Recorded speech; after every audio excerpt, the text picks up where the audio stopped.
Տիկին Տոնոյան, ես վերջին օրերին քննարկվող մի ոչ էական ամեն դեպքում թեմայից խոսեմ, տեսեք, երբ Ծառուկյանը հայտնվեց կալանքում, հայտնվեցին մարդիկ, որոնք սկսեցին ինչ-որ բաներ, պատմություններ պատմել Ծառուկյանի մասին, մի քանդակագործ կա Վիգեն Ավետիս անունով պատմել, թերևս Չավետիս, եւ նա պատմել, որ քանդակագործներից մեկին լսել է պատմություն, որ Ծառուկյանը գցել է առյուծների վանդակը։ Այս դեպքերով հայցեր լինելու են։ Բնականաբար մենք էլ մամուլից տեղեկացել ենք այդ հայտարարության մասին, նախ առաջին հերթին ասեմ, որ սա բացարձակ զրպարտություն է եւ չի կարելի այսպես սուրճի բաժակ նայողի մակարդակով խոսակցություններ անել։ Մենք բոլորս էլ շատ լավ հասկանում ենք, որ իշխանությունների ենթակայության տակ գործող լրատվամիջոցները մաքսիմալ այս օրերին գեներացնում են այդ թեզը, փորձելով պարոն Ծառուկյանի անվան հեղինակության հետ կապված նմանատիպ հրապարակումներով հանդես գալ, չգիտեմ որտեղից պեղում են ինչ-որ բանախոսների,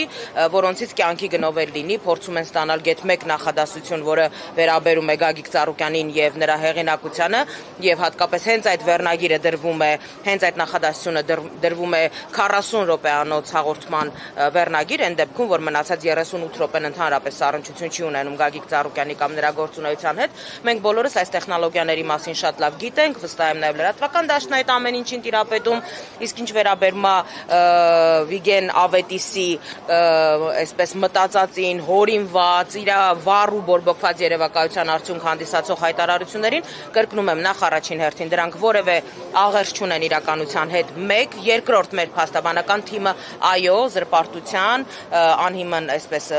զրպարտության մեղադրանքով հայցով դիմելու է դատարան, մենք նրան պատասխանատվության ենք ենթարկելու այդ հայտարարությունների համար, իսկ ինչպես գիտեք, նույն Վիգեն Ավետիսը ընդամենը 3 տարի առաջ, այսպես մեծ ջերմեռանդությամբ Գագիկ Ծառուկյանի հանդեպ ունեցած մեծ ակնածանքով մասնակցում էր Հիսուս Քրիստոսի արձանի մրցույթին, ներկայացրել են նախագիծ, տեսակապով, ես չեմ կարող ասել, թե ինչից է գոհ կամ դժգոհ մնացել, բայց եթե օրինակի համար ինքը խոսում է ինչ-որ հորինված քանդակագործի մասին, վստահաբար նախ ասենք նրանից, որ բնականաբար նման նախադեպ չի եղել, եւ դա ընդամենը նրա, այսպես եմ ասում, վառ եւ բորբոքված երևակայության արդյունք է, ոչ ավելին։ Ներեցեք, բայց նման հիվանդագին երևակայություն ունեցող մարդկանց եթեր տրամադրել, խոսքի իրավունք տրամադրել, սա եւս խոսում է կոնկրետ իշխանությունների մեջ եղած ոչ առողջ տրամաբանության եւ մթնոլորտի մասին։ Տիկին Տոնոյան երենք առինջ մոլում ստուգումներ էին, ինչ իրավիճակ է, արդյոք կապարակնվել է, թե որոշ առևտրի կոնկրետ կետեր։ Նախորդին քննչական գործողություններ են կատարվել առինջ մոլ առևտրի կենտրոնում, կապարակնքվել են 10-ից 15 տաղավարներ, որոնք ըստ քննչականի ներկայացրած պարզաբանման, այսինքն տեղում, այսպես տված տեղեկատվության, եղել են բարձր լարում ունեցող հոսանքալարերի ներքո են գործել, այդ իսկ պատճառով դադարեցվել է այդ տաղավարների գործունեությունը, բայց գլոբալ առումով առինջ մոլի գործունեությունը կասեցված չէ, որտեղ այնտեղ հարյուրավոր տաղավարներ են գործում եւ գործունեությունը այս պահին բնականon շարունակվում է։ Բոլոր օբյեկտներում, որտեղ որ աշխատանքները դարձրեցին են, բացի այդ թվական տեսանկյունից հայտնի է, նաև աշխատավարձի հետ կապված ինչ վիճակի մարդիկ կարողանան աշխատավարձ Տեսեք, ես մուլտիգրուպ կոնցեռնի անունից բնականաբար կոմպետենտ չեմ պատասխանելու, բայց այստեղ տրամաբանական հարց կա, որ եթե ամսի 7-ից բոլոր ձեռնարկությունները գրեթե մուլտիգրուպ կոնցեռնի կազմում գործող հարկադիր պարապուրդի են մատնված, այսինքն չեն աշխատում բոլոր այդ ձեռնարկությունները։ Դա Երևանի Արադ կոնյակի գինուողու կոմբինատն է, մուլտիվելնեսն է, մուլտիգրանտ հյուրանոցն է, Օլիմպավանն է, Ծաղկաձորում գտնվող հյուրանոցներն են եւ ռեստորանն է, գրեթե բոլոր օբյեկտները կապարակնքված են եւ աշխատակիցները հարկադիր պարապուրդի են մատնված, այդ մասով կոմպետենտ չեմ պատասխանելու, քանի որ չի գործում, իսկ ընթացի գործողությունների մասին Նոյ կոնյակի գործարանում արդեն 4 օր է գույքագրում է իրականացվում եւ դեռևս ճակատագիրը հայտնի չէ գործարարի, թե ինչ է լինելու գույքագրման ավարտից հետո։ Արարած Սեմեդը աշխատում է, ես հիշում եմ, որ երբ որ կապարակնքել էին, տնօրենն ասում էր վառարաններն են գուցե փչացել, ինչ որ խնդիր գույքային վնաս եղավ, Տիկին Տոնոյան փչացել են ինչ որ սարքավորումներ։ Տեսեք, մենք հենց նույն օրն ենք բարձրաձայնել անվտանգային խնդիրների մասին, որովհետև այո, այնտեղ լուրջ խնդիրներ կարող էին պայթյուն անվտանգության աստիճանի լուրջ խնդիրներ կարող էին առաջանալ, անկեղծորեն առիթ չի եղել տնօրենի հետ այդ մասին խոսելու, բայց ըստ այդ փուլում իմ ձեռքի տակ եղած տեղեկատվության այդ գործընթացը չէր կարող պարզապես վնաս չհասցնել եւ խոսքը միլիոնավոր դոլարների վնասի մասին է, որովհետեւ այդ նյութը մնացել է վառարանների մեջ եւ դա քարանում է եւ հետո գործնականում ինձ հավատացրել են մասնագետները, որ այդ վառարանները գործարկել, կոնկրետ այն վառարանները, որտեղ որ մնացել է այդ գույքը, հնարավոր չի լինելու։ Անկեղծորեն դրանից հետո առիթ չի եղել խոսելու պատասխանատուների հետ։ Ներողություն կրկին Արարատցեմենտի հետ կապված այսքան բիզնեսներից, ինչու հենց Արարատցեմենտը գործարկվեց, վերագործարկվեց, հասկացել էր իշխանությունը, որ երկրի այսպես շինարարական բումը կանգնելու է, չէ լինելու քաղաքական պատճառով։ Կարծում եմ, որ այո, հասկացել են, որովհետև իրականում շինարարական կոլապս էր ստեղծվելու երկրում, եթե Արարատցեմենտը շարունակեր եւս մի քանի օր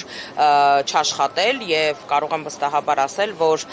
նաեւ Երևանի Արարատ կոնյակի գինու օղու կոմբինատի չվերագործարկման պայմաններում առաջանալու են լրջագույն խնդիրներ, խոսքը մասնավորապես վերաբերում է խաղողի մթերման գործընթացին։ Մենք գիտենք, որ հազարավոր խաղողագործներ կան, որոնցից յուրաքանչյուր տարի պայմանագրի համաձայն Երևանի Արարատ կոնյակի գինու օղու կոմբինատը խաղող է մթերում, խոսքը մի քանի հազար խաղողագործների մասին է, Արմավիրի եւ Արարատի մարզում գործող, այսինքն այս մասով եւս լրջագույն խնդիրներ կարող են առաջանալ, եթե կոնյակի գործարանը չվերագործարկվի։ Նարեկ Ծառուկյանը պարբերաբար քաղաքացիների տարբեր խմբերի հետ բարձրանում էր այն հատված, որտեղ Հիսուս Քրիստոսի արձանն է կառուցվելու։ Այս պահին դուք ունեք տեղեկատվություն, աշխատանքներ այնտեղ շարունակվում են, տարվում են, թե այդտեղ եւս խնդիրներ են առաջացնելու, ուսումնասիրություններ եղել են արդյունքից։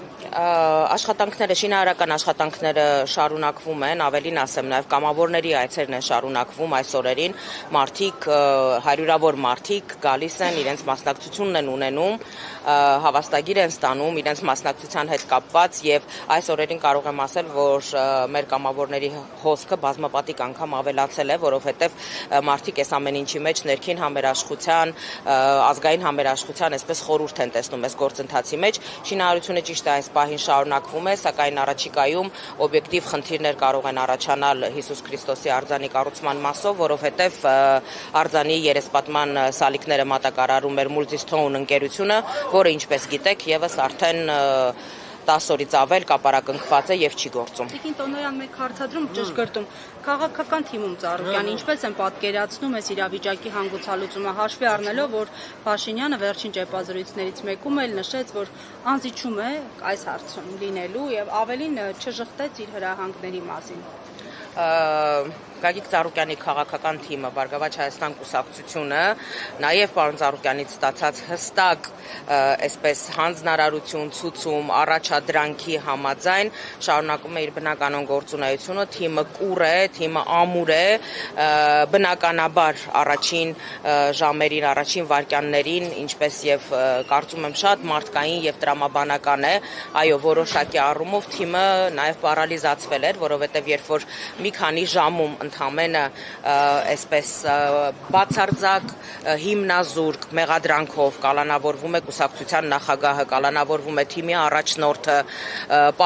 պարալիզացվում են Multigroup կոնցեռնի կազմում գտնվող տասնյակ ընկերությունների այսպես գործունեությունը, հազարավոր մարդիկ մի վայրկյանում մնում են գործազուրկ, բնական է, որ այս ամեն ինչը կարող է այսպես որոշակի առումով սասանել, մարդկային առումով եմ ասում, այսպես ինքնակազմակերպելու, ինքնադրսևորվելու մասով, բայց Փառք Աստծո եւ բարեբախտաբար մեր թիմում, մեր թիմի շարքերում, մեր անդամների կողմից յուրաքանչյուր վայրկյան մենք լսում ենք, տեսնում ենք այդ պատրաստակամությունը միասնական թիմային պայքարելու եւ արդարության հասնելու, իսկ այս դեպքում հանգուցալուծումը Գագիկ Ծառուկյանի ազատության մեջ գտնվելն է եւ ես մեծ հույս ունեմ, որ առաջիկայում այս հարցը կկարգավորվի, պարոն Ծառուկյանը կլինի ազատության մեջ, որովհետեւ որևէ իրավական հիմք չկա Գագիկ Ծառուկյանին անազատության մեջ պահելու, բացարձակ այսպես հիմնազուրկ եւ դատարկ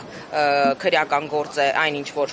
այն մեղադրանքը, որը ներկայացված է Գագիկ Ծառուկյանի նկատմամբ եւ Գագիկ Ծառուկյանի առաջնորդությամբ մեր թիմը կշարունակի իր գործունեությունը, իսկ ինչ վերաբերվում է Գագիկ Ծառուկյանի հասցեին հնչող կամ թիմի հասցեին հնչող տարատեսակ այսպես մեղադրանքներին, ես կարծում եմ, որ ցավոք սրտի մենք նախընտրական քարոզարշավի առաջին իսկ օրերից սկսած ականատես ենք եղել այդ խոսույթին, ականատես ենք եղել այդ լեքսիկոնին, երբևէ Գագիկ Ծառուկյանը այսպես չի գցել իր կլասը, միշտ մշտապես պատասխանել է համենայն դեպս կոռեկտության շրջանակներում եւ այսօր ունենք այն, ինչ որ ունենք ցավոք սրտի։ Այսինքն հնարավոր է քաղաքական պրոցեսներից չիզոլացվի Ծառուկյանը անգամ օրինակ տնային կալանքի պայմաններում հնարավոր քաղաքական պրոցեսներից։ Գագիկ Ծառուկյանը Բարգավաճ Հայաստան կուսակցության նախագահն է։ Բարգավաճ Հայաստան կուսակցությունը շուրջ 20 տարի ակտիվ դերակատարում է ունեցել բոլոր քաղաքական գործընթացներում,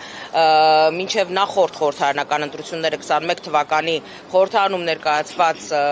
երկրորդ ուժն է եղել մշտապես եւ անկախ այն հանգամանքից, որ այս պահին Բարգավաճ Հայաստան կուսակցությունը ներկայացված չէ խորհրդարանում, բնականաբար մենք մեր գործունեությունը, մեր դերակատարումը շարունակելու ենք քաղաքական կյանքում, որովհետև բոլորի համար էլ հասկանալի է, որ Բարգավաճ Հայաստան կուսակցությունից պարզապես գողացել են իրենց քվեները եւ իրենց մանդատները։ Դա պարզ եւ պարզագույն մանդատագողություն է եղել, որովհետեւ եթե հունիսի 7-ի գիշերը քվեաթերթիկների հաշվարկի ժամանակ կենտրոնական ընտրական հանձնաժողովի տեխնիկական անձնակազմը բարեհաճեր ճիշտ մուտքագրել ձայները, ապա Բարգավաճ Հայաստան կուսակցությունը հայտնվելու էր խորհրդարանում իր 5 մանդատներով, բայց քանզի բացարձակ փնթիության, ապաշնորհության պայմաններում է այդ գործընթացը տեղի ունեցել, բնականաբար հետո ԿԸՀ-ն գտավ այդ լուծումը վստահ եմ հստակ ցուցումով, որ երկու տեղամասերում ընտրությունները անվավեր, արդյունքները անվավեր ճանաչելով զրկեց Բարգավաճ Հայաստան կուսակցությանը խորհրդարանում հայտնվելու հնարավորությունից։ Մենք բոլորս հասկանում ենք, որ ԲՀԿ-ի խորհրդարանում չհայտնվելը միանգամայն փոխում է խորհրդարանի պատկերը եւ այս պատկերը շարունակվելու է առաջիկա տարիների ընթացքում, բայց դա չի նշանակում, որ խորհրդարանում չլինելը ստիպելու է մեզ չզբաղվել քաղաքականությամբ։ Կամ գնալ կուլիսային պայմանավորվածության։ Բնականաբար, այո։ Լայնամասշտաբացիաներ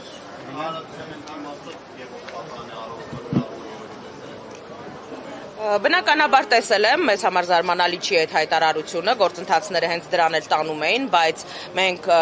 ապրում ենք այսպես ժողովրդավարության բաստեոն հռչակված, երկրում կան իրավական գործընթացներ, մեկ վայրկյանում կամ մուրճի մեկ հարվածով, այսպես հնարավոր չի գործընթացները կյանքի կոչել իրականացնել, փաստաբանների խումբը աշխատում է, ես պարզապես ուզում եմ հիշեցնել նույն հեղափոխության օրերին Նիկոլ Փաշինյանի այն հայտարարությունները, երբ որ տարբեր ձեռնարկությունների աշխատակիցների ինքը կոչ էր անում ակտիվորեն մասնակցել ցույցերին, միտինգներին, հեղափոխությանը եւ այլն, եւ հիմա առավել քան տարօրինակ է իշխանությունների ворթեգրած այս քաղաքականությունը, երբ հնարավոր եւ անհնարին բոլոր առիթներով կոնկրետ սպառնում են մուլտիգրուպ կոնցեռնի կազմում գործող ընկերությունների աշխատակիցներին բարձրաձայնել իրենց բողոքի ձայնը, իրենց աշխատանքը պահպանելու կամ տիրող անարդարությունների կամ տեղի ունեցող անարդար գործընթացների հետ կապված։ Կարծում եմ այստեղ արդեն պատկերը առավել քան ակնհայտ է, որ ժողովրդավարությունը ընդամենը միֆ է գործող իշխանությունների համար։ Գործընթացը ընթացքի մեջ է, կարծում եմ փաստաբանները ավելի լավ իրավական մանրամասները ձեզ կասեն, այդ մասով չեմ տիրապետում ցավով։ Միջոց է կիրառվել, թե դատարանը վճիռ է կայացրել, վճիռ այսքան շուտ եղավ։ Ամենայն դեպս մեր փաստաբանները որևէ վճիռ չեն ստացել, դա դեռևս նախօրեին տեղեկատվության համաձայն, այնպես որ կարծում եմ, որ իշխանության այսպես մտքի գիգանտները ավելի լավ կարող են այս հարցին արձագանքել։